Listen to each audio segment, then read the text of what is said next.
voi muri. Da, te pup. Dar n-am nicio șansă, numai dacă e Marius acolo și ăla stă cu Nu mai e sniper Marius, final. lasă-mă, tata, simte-te bine, că nu mai e Mariusică la mine.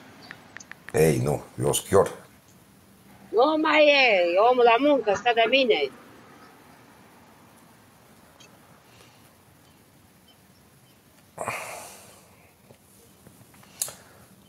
Mulțumesc, mulțumesc, Alinuța.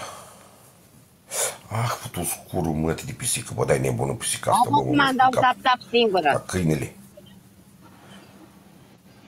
Ce faci? Dai tap-tap singură? Bă, ce uite? Bravo, A, bravo, unde e mai. mascatul, că mi-a rămas degetul așa? Neața, Dana, bună dimineața. Matei, bună dimineața. Bă, dați-mi și mie un tap-tap, mă. Priscila. Pe scaun, că sunt femeie bătrână. Good morning.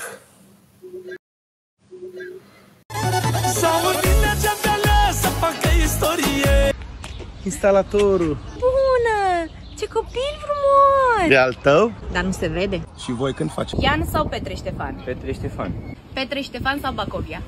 Petre Ștefan. Petre Ștefan sau... Mă, în pula mea ți-ai făcut?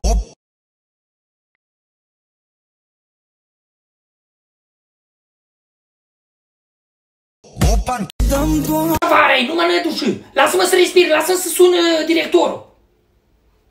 Yes.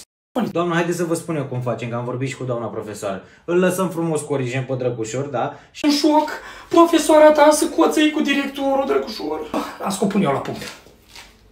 Varei, nu mă năduși. Dacă vrei să afli cum încurăț